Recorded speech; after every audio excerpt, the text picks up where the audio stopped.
कल कराची बाहर हुई थी और आज लाहौर कलंदर्स बाहर हो गई। हैदराबाद किंग्समैन अपने पहले 4 मैच हारने के बाद जिस तरह टूर्नामेंट में वापस आई, और क्या ही वापस आई, सीधा प्ले ऑफ में जगह बना ली आज रावलपिंडीज को हराने के बाद। ये जो जीत आज हैदराबाद किंग्समैन को मिली है, ये कोई नॉर्मल जीत नहीं है। अगर आपने मैच नहीं देखा, आप दिन के टाइम कहीं पे बिजी थे, हैदराबाद के लिए हर लिहाज से बेहतर था कि वो चेज की तरफ चले जाते, लेकिन रावलपिंडी ने टॉस जीतकर पहले उनको बैटिंग करा दी, जिसका मतलब यह था कि हैदराबाद के लिए 10% चांस थे शायद, क्योंकि कल मैंने भी आपको यही बताया था कि हैदराबाद रियलिस्टिकली नहीं आ पाएगी। हैदराबाद को सीधे लफ्जों में बताऊं, कोई 250 बोर्ड पे लगाना था और फिर मिड इनिंग्स में एक मार्जिन मिलना था कि इतने रन पे आप रिस्ट्रिक्ट करो। अभी मैच शुरू नहीं हुआ था, हम लाइव बैठे हुए थे, मैंने उसी टाइम बताया कि 250 आपको कोशिश करनी पड़ेगी। अच्छी चीज यह थी कि हैदराबाद बॉल 1 से उस कोशिश में थी। मास सदाकत का इंटेंट, मार्नस लबुशेन चाहे 5 बॉलों पे 5 आउट हो गए, लेकिन बॉल 1 से वो चार्ज करना चाहता था। विजन क्लियर था कि भाई 250 करना ही करना है। हालांकि कराची में दिन की गेम अर्ली ऑन बॉल बल्ले पे नहीं आता, लेकिन कुछ स्पेशल करने के लिए आपको कोशिश तो करनी पड़ती है।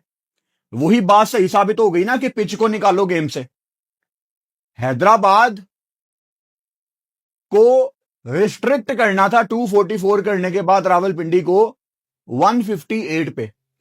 अब क्योंकि ये मैच रावलपिंडी के अगेंस्ट था, तो हम कह सकते थे कि वो कर सकते हैं, और ये शायद आप उनकी अच्छी किस्मत भी समझ लें कि आखिरी गेम उनकी रावलपिंडी के अगेंस्ट ही थी, जो टूर्नामेंट की सबसे वीक टीम थी।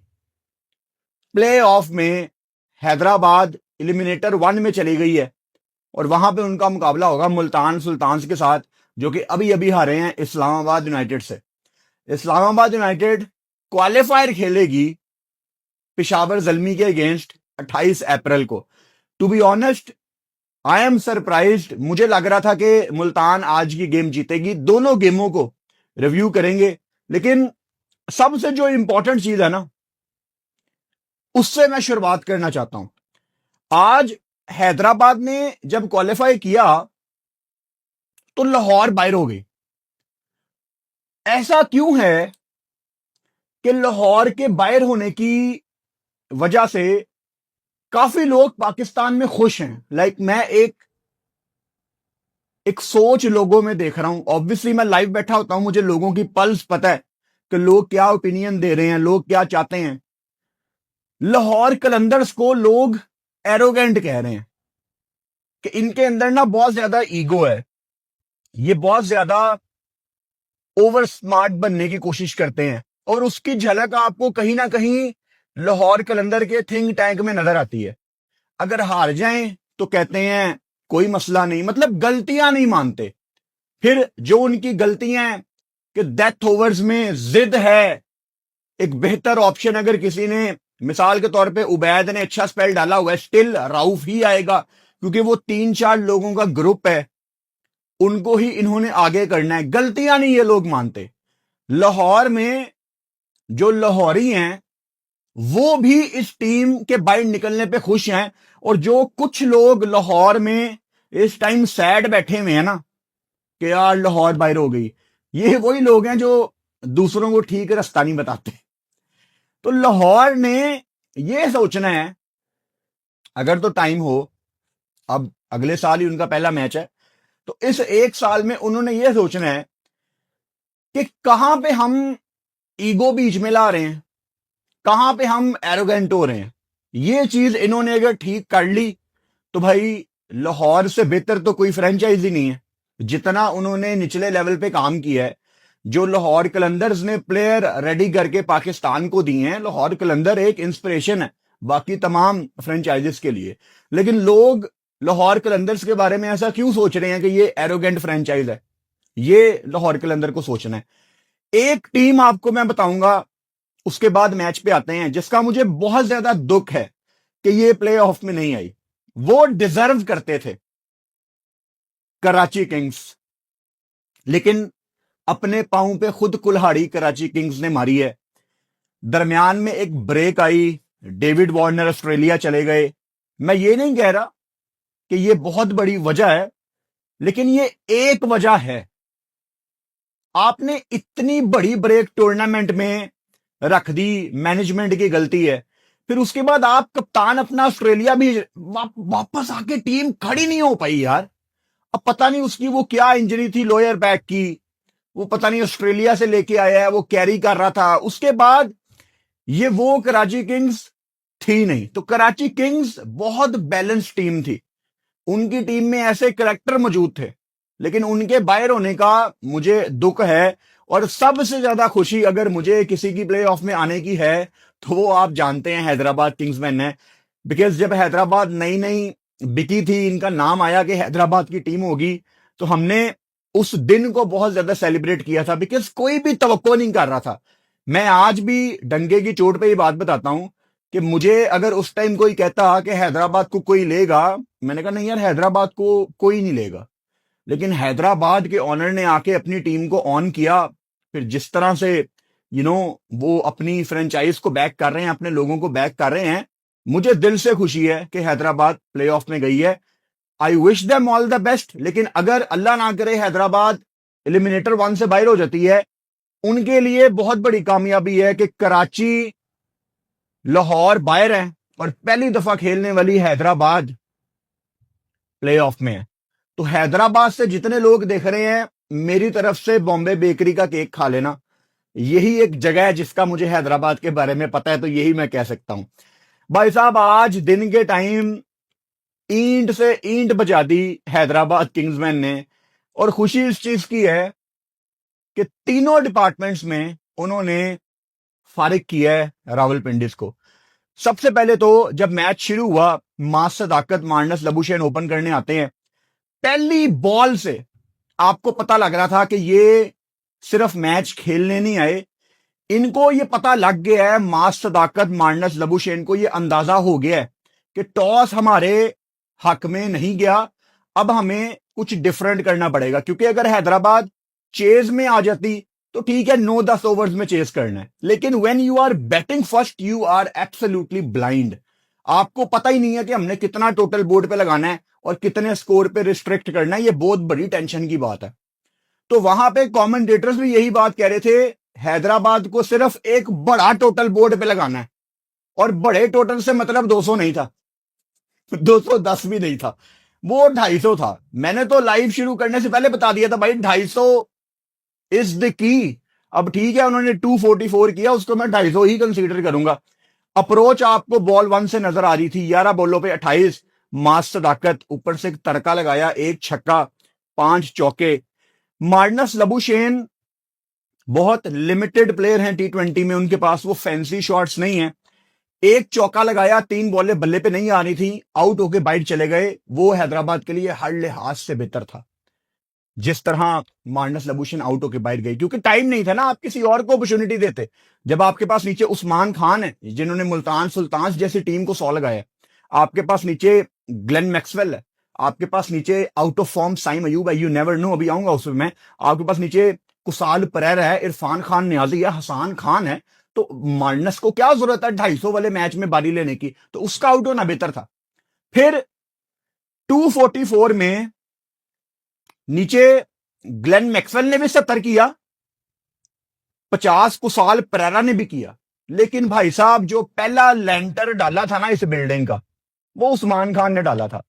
अब उस्मान खान माशाल्लाह एक ऐसा प्लेयर बन चुका है जो लोगों की ओपिनियन चेंज कर रहा है अपने बारे में, including Furqan Bhatti. Usman Khan was a proven failure. India के खिलाफ वो अकेला खड़ा हुआ था, लोगों की सोच उसने बदली। जिन फ्रॉडियों को आप सुपर हीरो कहते थे, वो 5-5 10-10 मिनट में बाहर जाते रहे और वो शेर का बच्चा खड़ा हुआ था। उसके अलावा भी आपको वो उससे पहले, वर्ल्ड कप से पहले छोटे छोटे कैमियोज खेलता नजर आ रहा था, कंट्रीब्यूट करता नजर आ रहा था पाकिस्तान टीम की जीत में। अब ये उस्मान खान का कसूर नहीं है कि आप लंका से या जिम्बाब्वे से खेल रहे हैं। वो जहां मौका मिल रहा था वो कर रहा था, बाकी नहीं कर पा रहे थे। उस्मान खान आज भी 4 छक्के 4 चौके, शुरू में थोड़ा सा फंस रहे थे, 26 बॉलों पे 54 करके उसने उस लेंटर को डाला, उस बिल्डिंग के पहले लेंटर को डाला। बट ये बिल्डिंग थी 3-4 लेंटर्स वाली, तो नीचे आके किसी को करना पड़ना था। अब वो 54 करके आउट हो गया। साद मसूद बोल्ड रियली वेल। अभी उनकी बॉलिंग पे मैं आऊंगा, आज सबसे उन्होंने अच्छी बॉलिंग की है, इंप्रेस किया काफी ज्यादा। लेकिन नीचे उसके बाद साइम अयूब 12 करोड़ रुपया आज डूबता हुआ मुझे दिखा है एक आदमी का। ठीक है, अब अच्छी चीज ये होगी है साइम के लिए कि हैदराबाद के पास एक अपॉर्चुनिटी और है एलिमिनेटर 1 में। आज देखो ग्लेन मैक्सवेल ने 70 किया है, उसने हक अदा कर दिया पीएसएल में आने का। लेकिन ये 70 अगर साइम अयूब करता ना तो उसकी हमें ज्यादा खुशी होनी थी। Saim Ayub I don't know कि ऑस्ट्रेलिया की वनडे सीरीज में अब जाएगा कि नहीं। मैं आपको याद करवा देता हूं कि बांग्लादेश जब पाकिस्तान टीम गई थी तो मैं यही बात कर रहा था कि साइम को यहां पे होना चाहिए। T20 में ही is out of form, one day different format है, लेकिन एक चीज होती है इन फॉर्म होना। Saim is totally out of rhythm, bowling भी फारिग हो गई आहिस्ता आहिस्ता। आज तो दोबारा उन पे ट्रस्ट ही नहीं किया गया। तो सवाल आपके लिए मैं ये छोड़ के जाऊंगा आज कि क्या आप अगर सिलेक्टर होते, आप साइम अयूब को वनडे सीरीज में सिलेक्ट करते? हमने इसका पोल भी किया था लाइव के दौरान, तो भाई मेरा ख्याल है 65% लोगों ने कहा था कि नहीं होना चाहिए। तो लोगों की ओपिनियन बदल गई है। जबकि बांग्लादेश सीरीज में लोग कह रहे थे कि साइम को वनडे में होना चाहिए, हम फॉर्मेट्स को मिक्स नहीं करते। लेकिन फखर आएगा, फरहान को आप डेब्यू करा चुके हैं, मास सदाकत होगा, तो साइम ने अपने लिए मुश्किलात खुद पैदा की हैं। अब वनडे के टाइम में हम आएंगे आगे जाके तो इस टॉपिक को मजीद एक्सप्लोर करेंगे। कुसाल परेरा और इरफान खान नियाजी की पार्टनरशिप मुझे उम्मीद थी लगेगी, लेकिन नियाजी साहब आते साथ ही पहली बॉल पे आउट हो गए।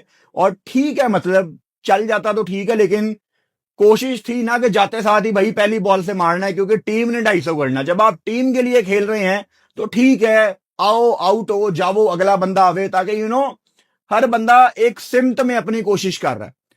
उसके बाद ग्लेन मैक्सवेल की पार्टनरशिप लगती है कुसाल परेरा के साथ।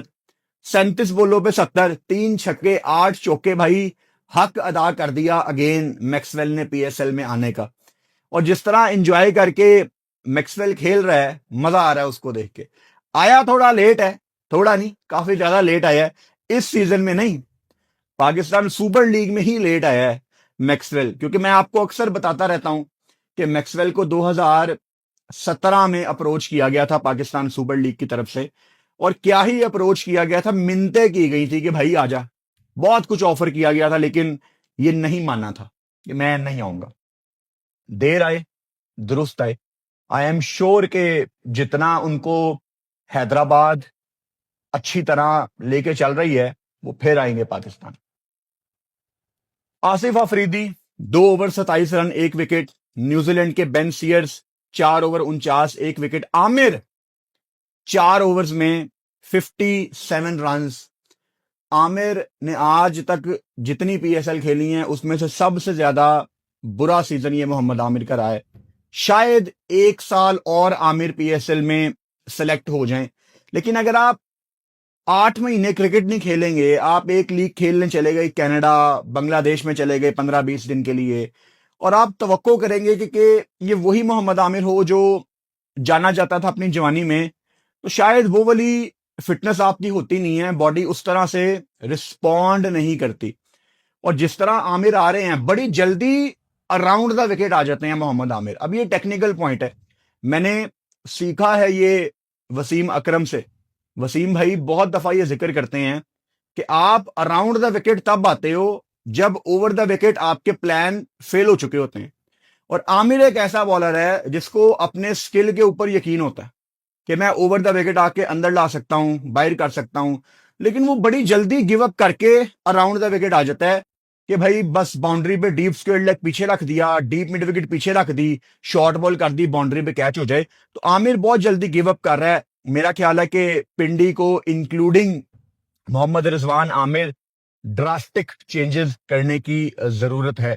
साद मसूद ने आज 244 के मैच में 34 रन दे के 2 विकेटें ली हैं और उस्मान खान की एक बड़ी विकेट उसमें शामिल है। काफी दूर बॉल कर रहे थे, रेंज से बाहर के बड़े हिट ना लगे, तो साद ने आज बहुत अच्छी बॉलिंग की है। रावलपिंडी की क्या ही बंदा बात करे, 244 ये 2 दफा भी बैटिंग कर लेते ना, इन्होंने चेज नहीं करना था। अब ये मैं अभी नहीं कह रहा, आप अगर हमारा लाइव भी निकाल लेना, वहां भी हम यही बात कर रहे थे कि इनका सॉफ्टवेयर ही नहीं है 244 चेस करने वाला। और मजे की बात देखो, उन्होंने कोशिश भी नहीं की।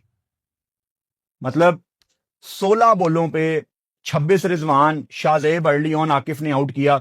उस्मान ख्वाजा शुरू में 2-3 चौके लगे, लेकिन फिर एक शेल में चले गए। समझ नहीं आ रही थी कि ये 158 को रोक रहे हैं या ये मैच जीतने की तरफ जा रहे हैं। कुछ समझ नहीं आ रहा था कि रावलपिंडी कर क्या रही है। ये बहुत एक कंफ्यूज सीजन था रावलपिंडी का, टीम ही नहीं बना पाई है। और मेरे ख्याल से इनको अगले सीजन में सिरे से नई टीम बनानी है। इनके पूरे स्क्वाड में मुझे 2-3 प्लेयर टोटल ऐसे दिखते हैं जो अगले सीजन में आप उनके ऊपर इन्वेस्ट कर सकते हो। आप साद मसूद के ऊपर इन्वेस्ट कर सकते हो। आप आसिफ अफरीदी की अभी क्रिकेट बाकी है पीएसएल में, 1-2 साल ये बड़ी जगह पे अच्छी बॉलिंग करते हैं, इनको रख सकते हो। शाहजेब खान को ऑब्वियसली आप रख सकते हो। आपको पूरी टीम ही बदलनी है अपनी। बॉलिंग की जितनी तारीफ की जाए हैदराबाद की कम है।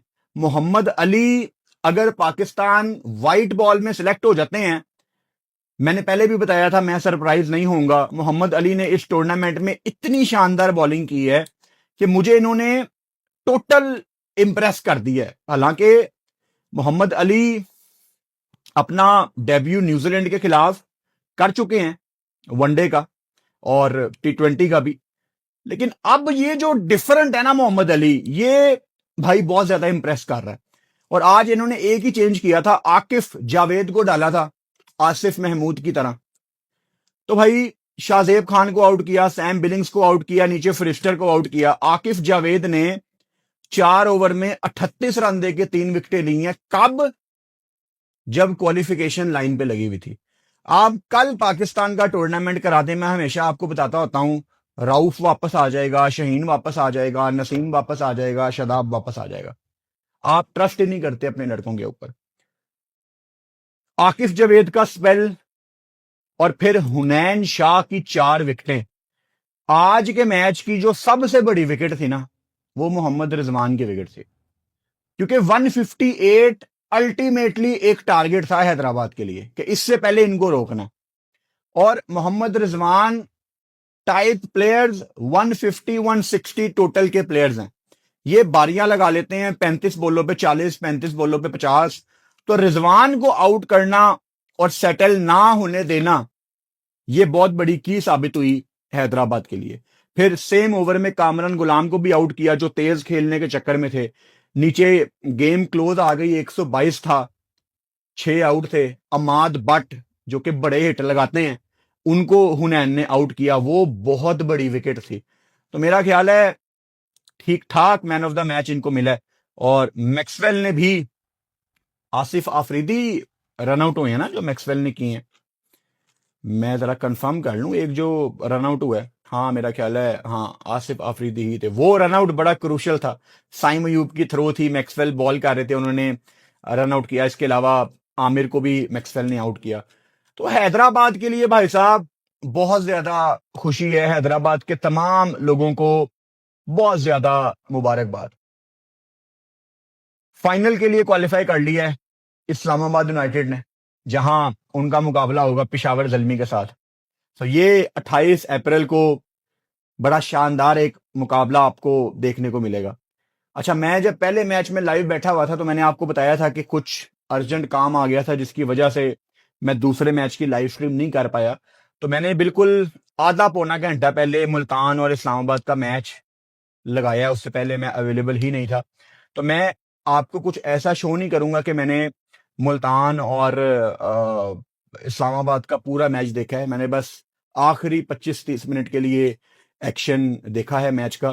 तो मैं सिर्फ ओवरव्यू करूंगा आपके सामने। शान मसूद मुझे इसमें नजर आ रहे हैं, 44 इन्होंने किया है। बड़ी शानदार पीएसएल गई है ये शान मसूद के लिए। मैं देख रहा हूं सोशल मीडिया पे लोग बात कर रहे हैं कि शान मसूद को व्हाइट बॉल का हिस्सा होना चाहिए। वनडे का तो 100% होना चाहिए, 2022 में शान वॉज योर हाईएस्ट स्कोरर, वो उसके बाद टी20 से बाहर नहीं होना चाहिए था, उसको बाहर निकाल दिया। अब मुझे इस टाइम ये नहीं पता, क्योंकि पाकिस्तान में टी20 क्रिकेट है ही नहीं है, आपकी ना होने के बराबर है, तो टी20 को ना ही हम डिस्कस करें तो बेहतर है। वनडे में अगर ऑस्ट्रेलिया के अगेंस्ट शान का नाम नहीं आता तो मेरे ख्याल से ये बहुत बड़ी ज्यादती है। Shan was trying in test format, लेकिन वहां पे कैमियोज आ रहे थे, बड़े रन नहीं आ रहे थे, वो चीज उसके अगेंस्ट गई। आज भी इनको ऊपर से स्टीवन स्मिथ और फरहान ने अच्छा स्टार्ट दिलवाया, और फरहान को भी बहुत कुछ इस सीजन में सीखने को मिला होगा स्टीव स्मिथ से, जिस तरह आके वो बारी लगाते हैं। स्मिथ ने तो अभी 100 भी किया था, तो फ्री होके खेलते हैं। आज एक लाइसेंस भी था उनके पास, लेकिन अनफॉर्चुनेटली मुल्तान कन्वर्ट नहीं कर पाई। 4 ओवर में 23, 1 विकेट इमाद वसीम। सलमान मिर्जा 3 ओवर में 53। बड़ा मुश्किल है इनको चार्ज करना, लेकिन जितना स्विंगी एक्शन आसानी से इनको चार्ज किया। नीचे अरफात मिनहास की शानदार एक और बारी, बड़ी इंप्रूवमेंट आपको नजर आई है इन बच्चों में। कराची से 7 बेग, अरफात मिनहास, समीर मिनहास इस सीजन में आपने देखे, तो बच्चे इंप्रूव कर रहे हैं माशाल्लाह। नीचे Shadab Khan 3 over 25, 1 wicket. Fahim Ashraf 3 over 23 run, 1 wicket. So target Karachi के लिहाज से 192 एक बड़ा कंपेटिटिव टोटल था। ऐसा कभी नहीं आप कह सकते कि कराची में 192 बड़े आराम से चेज हो जाता है। लेकिन जब मैंने टीवी ऑन किया ना, उस टाइम शादाब खान और ये मार्क चैपमैन खेल रहे थे, और शादाब के आउट होने के बाद मुझे थोड़ा सा डाउट था कि गेम शायद थोड़ी क्लोज हो सकती है। फिर हैदर अली अपनी विकेट थ्रो करके चले गए। उनका बड़ा डिसअपॉइंटिंग ये सीजन गया है। मैं तवक्को कर रहा था कि हैदर ये तगड़ा सीजन खेलेगा, बिकॉज हमें उनका फ्यूचर वाइट बॉल में नजर आता है। लेकिन नीचे भाई मार्क चैपमैन को पाकिस्तान की विकेटों पे जितना तजर्बा हासिल है ना गेम खत्म करने का, वो शायद ही किसी और का। 69 नॉट आउट उन्होंने किया, 6 छक्के 4 चौके, आखिर में मैंने उनकी ही बारी देखी है। मुल्तान सुल्तान की बॉडी लैंग्वेज जब मैंने टीवी ऑन किया है बहुत ही ऑफ थी। मुझे ये लगा कि इन्होंने बड़ी जल्दी गिव अप कर दिया है। वसीम जूनियर को भी ऑब्वियसली उस टाइम हिटें लग रही थी। 2.4 ओवर में 40 रन, और पीटर सिडल से उम्मीद होती है, बट 7 किसी को होना चाहिए था ना। 3 ओवर में 24, 1 विकेट पीटर सिडल, लेकिन 7 किसी को खड़ा होना चाहिए था। ऊपर से इमरान रंधावा भी आज रन दे गए। सो मुश्किल था जब आपके फ्रंट लाइन बॉलर को इस तरह चार्ज किया जाए। सो भाई साहब, ये था पाकिस्तान सुपर लीग का आज का दिन। अगर खुशी है तो हैदराबाद के लिए बहुत ज्यादा है, अगर किसी के लिए दुख है तो वो कराची किंग्स है कि वो डिजर्व करते थे। Last but not the least, आज पीएसएल ने अपनी फाइनल की टिकटें ओपन कर दी हैं। जो सबसे सस्ती टिकट है वो 1500 की है, जनरल। फर्स्ट क्लास की 2000 की है, प्रीमियम की 4000 है, वीआईपी 6000 है, वीवीआईपी 8000 है, वीवीआईपी न्यू पवेलियन 10,000 है, गैलरी 12,000 है। This is not acceptable. ये वो टाइम ही नहीं था कमाने वाला। एक मैच था फाइनल। मैं पहले भी मशवरा दे चुका हूं वीडियोस के जरिए कि पीएसएल फाइनल की जो सबसे महंगी टिकट होनी चाहिए थी वो शायद 2000 की होनी चाहिए थी। आप शुरू करते 500, 800, 1200, 1500, 1800, 2000। पाकिस्तान क्रिकेट बोर्ड की तरफ से, पाकिस्तान सुपर लीग की तरफ से तोहफा होता लोगों को कि आपने इतना मिस किया है। देखो ना, over the years cricket board ने कितना कमाया है गेट मनी से। एक मैच आप अपनी क्राउड को दे देते, अभी भी ग्राउंड फुल हो ही जाएगा, but it's about the gesture ना, कि आप अच्छा जेस्चर देते हो लोगों को। कि सबसे महंगी टिकट 2000 की है, आप अपने लोगों को कुछ देते हैं। अब मिसाल के तौर पे जून के महीने में हमारा मीटअप आ रहा है इंशाल्लाह लाहौर में। बहुत आसान है मेरे लिए, मैं कहीं भी आउटडोर मीटअप रख लूं, लेकिन लाहौर की जो सबसे नंबर 1 जगह है, फुल चिल एसी, सबसे बड़ी जगह, मैं इंशाल्लाह वो बुक करवा रहा हूं। और उसको बुक करवाने के पीछे एक बहुत बड़ी कॉस्ट है जो मैं अदा करूंगा। किसके लिए? आपके लिए, क्योंकि आपने पिछले कई सालों में मुझे इतना प्यार दिया, तो एक दिन मैं क्यों नहीं खुला खर्चा कर सकता आपके लिए? मैं करूंगा। तो अगर मैं एज एन इंडिविजुअल कर सकता हूं, तो ये तो पाकिस्तान क्रिकेट बोर्ड है यार। ये दिन नहीं था आपका लोगों से कमाने का। सबसे महंगी टिकट 12,000, सबसे सस्ती टिकट 1500, दरमियान में जो मैक्सिमम टिकटें हैं वो 4 से 8,000 वाली हैं। ये बहुत महंगी हैं, पेट्रोल बहुत ज्यादा महंगा है। तो ये अच्छा नहीं किया। और आखिर में मुझे ये भी टेंशन है कि ऑस्ट्रेलिया पाकिस्तान के 3 मैचों का वनडे का शेड्यूल आने वाला है। मोस्ट प्रोबेबली 31 मई से 5 जून के दरमियान वो 3 मैच हैं। क्या वो क्राउड के बगैर होंगे? और वो कितने बजे वनडे मैच शुरू होंगे? दोपहर को 2 बजे? कजाफी स्टेडियम के ऊपर छत नहीं है, लोग कहाँ बैठेंगे दोपहर को 2 बजे? मैं तो किसी को रिकमेंड नहीं करूंगा। कोई मेरा दोस्त यार, कोई मेरा भतीजा भांजा, कोई मेरा कजन मेरे से पूछे कि मैंने मैच देखने जाना, मैं कहूंगा बेटा रात को जाना, पहली इनिंग्स में मत जाना, क्योंकि क्रिकेट बोर्ड चाहता ही नहीं है आप लोग वनडे एंजॉय करें। अगर क्रिकेट बोर्ड चाहता तो साल हो गया, चैंपियंस ट्रॉफी खत्म हो गई, अभी तक रूफ्स क्यों नहीं लगी? तो दिन के टाइम जाने की जरूरत नहीं है। जब भी अगर तो आप लोगों को अलाउ किया गया कि वनडे में पाकिस्तान ऑस्ट्रेलिया में लोग आ सकते हैं तो टिकट खरीद लेना, बट स्टे सेफ, गर्मी बहुत ज्यादा है, शाम को जाना। कल पाकिस्तान सुपर लीग का कोई मैच नहीं है, परसों प्ले ऑफ है। सो इंशाल्लाह ताला मुझे उम्मीद पूरी है कि कल मैच तो नहीं है लेकिन वीडियो आएगी इंशाल्लाह, मुझे उम्मीद है। सो इंशाल्लाह सी यू टुमारो, गुड नाइट।